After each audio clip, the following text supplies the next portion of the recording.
Assalamualaikum warahmatullahi wabarakatuh. Perkenalkan nama saya Okta Adi Saputra dengan nomor induk mahasiswa yaitu C1C020014. Dalam kesempatan video kali ini saya akan menjelaskan tentang teknik pengambilan sampel untuk memenuhi tugas kuliah yaitu metodologi penelitian. Yang saya hormati yaitu dosen pengampu yaitu Dr. Wirmi Eka Putra SEMNC CIQNR CSRS. Baik, langsung saja ke materi yang ingin saya presentasikan. Pokok pembahasan pada materi ini yaitu yang pertama, definisi teknik pengambilan sampel, yang kedua, jenis-jenis teknik pengumpulan sampel, yang ketiga, penentuan jumlah sampel, dan yang keempat yaitu proses penarikan sampel. Baik, masuk ke materi pertama, yaitu definisi teknik pengambilan sampel. Teknik pengambilan sampel menurut Sugiono 2013 adalah teknik pengambilan sampel untuk menentukan sampel yang akan digunakan dalam penelitian. Menurut Margono 2004, teknik pengambilan sampel ialah cara untuk menentukan sampel yang jumlahnya sesuai dengan ukuran sampel yang akan dijadikan sumber data sebenarnya. Dengan memperhatikan sifat-sifat dan penyebaran populasi agar diperoleh sampel yang representatif. Untuk memperjelas lagi apa teknik sampel, menurut Teken 1965, suatu teknik pengambilan sampel yaitu ideologi mulai sifat-sifat yang pertama dapat menghasilkan gambaran yang dapat dipercaya seluruh populasi yang teliti. Yang kedua, dapat menentukan persepsi atau precision dari penelitian dengan menentukan simpanan baku atau standar deviation dari tafsiran yang diperoleh. Yang ketiga, sederhana sehingga dilaksanakan. Yang keempat, dapat memberikan keterangan sebanyak mungkin dengan biaya yang serendah-rendahnya. Jadi dapat disimpulkan yaitu teknik pengambilan sampel ialah cara untuk menentukan sampel jumlah sesuai dengan ukuran sampel yang dijadikan jumlah data sebenarnya dengan memperhatikan sifat-sifat dan penyebaran populasi agar diperoleh sampel yang representatif. Baik, untuk materi kedua yaitu kita masuk ke jenis-jenis teknik pengumpulan sampel. Ada beberapa cara atau metode pengambilan sampel yang dapat dipergunakan dalam penelitian. Penarik sampel pada garis besarnya dibagi menjadi dua, yaitu probabilitas sampling dan non-probabilitas sampling. Yang pertama yaitu ada probabilitas sampling. Probabilitas sampling yaitu pengambilan secara acak, diketahui jumlah populasinya dan memberikan peluang atau kesempatan yang sama dari setiap unit populasi untuk dijadikan sampel. Penarikan dengan cara ini telah lebih terdahulu menetapkan jumlah sampel dengan metode penentuan jumlah sampel. Yang kedua yaitu non-problematic sampling adalah cara satu metode penarikan sampel tidak diketahui jumlah populasinya dan tidak memberikan kesempatan yang sama pada setiap unit populasi untuk dijadikan sampel. Penarikan sampel dengan probabilitas ini mempunyai syarat yaitu diketahui besarnya populasi induk, besarnya sampel yang diinginkan telah ditentukan, setiap unsur atau kelompok unsur harus memiliki peluang yang sama untuk dijadikan sampel. Untuk materi yang kedua, penarikan sampel probability sampling dibagi menjadi 5, yaitu yang pertama yaitu penarikan sampel secara sederhana atau sampel random sampling. Yaitu penarikan sampel dengan memberikan penomoran atau pengkodean terhadap unit-unit populasi atau anggota populasi yang berbeda, kemudian memilih dilakukan undian terhadap sampel seperti halnya pencocokan dalam suatu arisan sampai dengan jumlah yang ditentukan.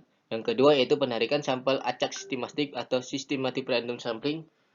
Cara penarikan ini mengembangkan dari sebelumnya, hanya berbeda yaitu setelah unit populasi diberikan penularan, diberikan sampel kelipatan dengan rumus K sama dengan N per N, misalnya jumlah siswa kelas 9 pada SMA sebesar 120, N-nya yaitu 120, siswa yang diberikan nomor 1 sampai 120, jumlah sampel yang diinginkan sebanyak 30, maka K-nya maka K sama dengan 130 per 4, maka K sama dengan 120 per 30 sama dengan 4.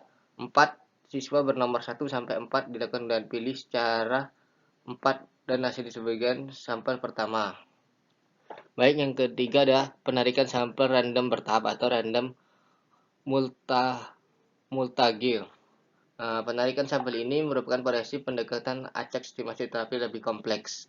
Caranya ialah dengan menggunakan bentuk sampel acak dengan tahap-tahap. Yang keempat ada penarikan sampel acak bertingkat atau bestrata atau static random sampling, yaitu cara metode penarikan sampel ini bertingkat, yaitu bentuk penarikannya sampel secara acak dengan populasi dibagi menjadi kelompok atau sastra. Yang kelima ada penarikan sampel acak berkelompok atau cluster random sampling, yaitu penarikan sampel dengan cara membagi atas kelompok-kelompok atau cluster dengan kriteria tertentu. Hal ini dinamakan cluster. Baik, penarikan sampel dengan non-probability. Yang pertama ada penarikan sampel dengan tujuan atau pertimbangan. Maksudnya itu pemilihan sampel dari suatu populasi dasari pada informasi yang tersedia. Pada penentuan sampel ditentukan oleh peneliti berdasarkan tujuan dan pertimbangan tertentu dapat memenuhi kriteria yang ditetapkan. Yang kedua yaitu penarikan sampel dengan cara teknik bola salju atau softball sampling. Yaitu cara penarikan sampel ini dilakukan karena sulit untuk mencari sampel atau langkah atau sedikit. Yang ketiga ada penarikan sampel berdasar ke kuota atau kuota sampling, yaitu sampel yang mempunyai kriteria tertentu dengan jumlah kuota ditentukan dan diperhatikan jumlah populasi tetapi menentukan jumlah terdahulu jatah atau kuotanya pada suatu wilayah ataupun kelompok-kelompok yang dituju. Yang keempat ada sampel jenuh atau saturious sampling, yaitu cara dapat dilakukan pada jumlah sampel kecil, misalnya pada suatu perusahaan yang jumlah karyawannya sedikit pada salah satu bagian divisi. Seluruh karyawan divisi perusahaan tersebut dijadikan sampel untuk dinamakan jadi sampel jenuh. Untuk materi yang ketiga yaitu penentuan jumlah sampel. Penentuan jumlah sampel. Penentuan beberapa jumlah sampel dari populasi yang dibutuhkan dalam suatu penelitian ada beberapa cara yang digunakan. Yang pertama menurut Gray dan Daly 1996 yaitu ukuran minimal sampel pada yang diterima berdasarkan pada desain penelitian yang digunakan bagi penelitian deskriptif minimal 10% atau populasi yang besar dan 20% atau populasi yang kecil. Pada penelitian yang menguji hubungan korelasi nosal minimal 30 sampel, sedangkan penelitian yang menghubungkan kualitas 30 subjek per kelompok pada metode eksperimental minimal 15 subjek per kelompok. Yang kedua yaitu menurut Roscoe 1975, ukuran sampel layak dalam penelitian diantaranya ada 30 sampai 500 elemen. Jika sampel dipecahkan lagi dalam suatu subsampel atau laki atau perempuan SD, SMP, atau SMA, jumlah minimal subsampel sebanyak 30. Sedangkan pada penelitian multivariate termasuk analisis regresi multivariate, untuk sampel harus beberapa kali lebih besar, 10 kali dari jumlah variabel yang dianalisis. Untuk penelitian eksperimen yang sederhana dengan pengalihan yang ketat, ukuran sampel biasanya antara 10 sampai 20 elemen. Menggunakan rumus Chauvin, yaitu N sama dengan N per N tambah NE akar 2. Penentuan jumlah Chauvin ini langkah pertama untuk menentukan batas toleransi tingkat kesalahan dan tingkat keakurasian. Misalnya batas kesalahannya 5%, berarti memiliki tingkat akurasian yaitu 95%. Critch-Morgan. Metode penentuan ini sampel yang menggunakan tabel pada prinsipnya semakin banyak populasi semakin kecil sampel yang populasi yang dibesarkan. Masuk materi yang terakhir itu proses penarikan sampel. Proses pengambilan sampel merupakan cara kita dalam menentukan sampel untuk studi tertentu. Proses terdiri dari beberapa tahap berikut. Yang pertama tahap 1, yaitu memilih populasi. Proses awal ialah menentukan populasi yang menarik untuk dipelajari. Sesuatu populasi yang baik ialah mencakup rancangan eksplisit. Semua elemen yang terlibat biasanya meliputi 4 komponen, yaitu elemen, unit sampling, keluasan, skop, dan waktu. Yang kedua yaitu tahap 2, memiliki unit-unit sampling. Unit-unit sampling ini adalah unit analisis dari mana sampel diambil atau berasal karena kompleksitas penelitian dan banyaknya desain penelitian. Maka pemilihan unit-unit sampling harus dilakukan dengan cara seksama. Yang ketiga, tahap ketiga, memiliki kerangka sampling. Pemilihan kerangka sampling merupakan tahap yang paling penting karena jika kerangka sampling dipilih secara memadai tidak mewakili populasi, maka generalisasi hasil penelitian harus meragukan. Kerangka sampling dapat berupa daftar nama populasi seperti buku telepon atau database nama lainnya. Tahap yang keempat, memilih desain sampel. Desain sampel merupakan tipe, metode, atau pendekatan yang digunakan untuk memilih unit-unit analisis studi. Desain sampel sebaiknya dipilih sesuai dengan tujuan penelitian. Tahap yang kelima yaitu memilih ukuran sampel. Ukuran sampel tergantung beberapa faktor yang mempengaruhi, antaranya itu homogenitas unit-unit sampel.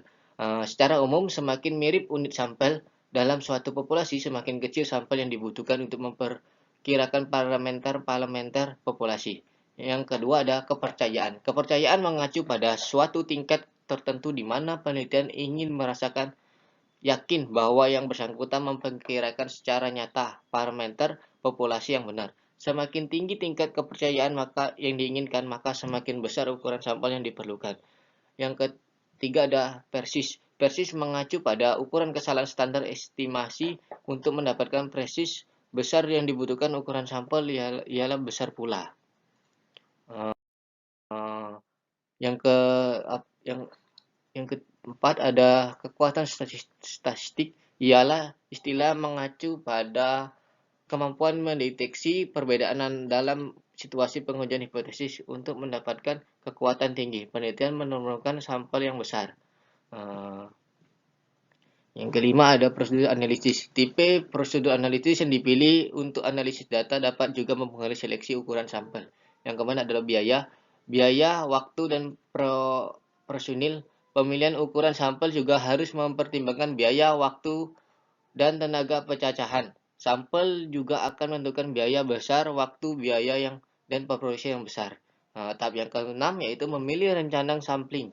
Rencana sampling menentukan prosedur operasional dan metode untuk mendapatkan sampel yang diinginkan. Jika dirancang dengan baik, rancangan sampling akan menuntut penelitian dalam memilih sampel yang digunakan dalam studi, sehingga kesalahan yang akan muncul dapat ditekankan sekecil mungkin. Tahap ketujuh yaitu memilih sampel tahap akhir dalam proses ialah penentuan sampel untuk digunakan dalam proses penelitian berikutnya, yaitu koleksi data. Terima kasih, sekian dari presentasi saya. Apabila ada kekurangan dalam presentasi saya mohon maaf, saya akhiri. Wabillahi taufiq, wassalamualaikum warahmatullahi wabarakatuh. Terima kasih.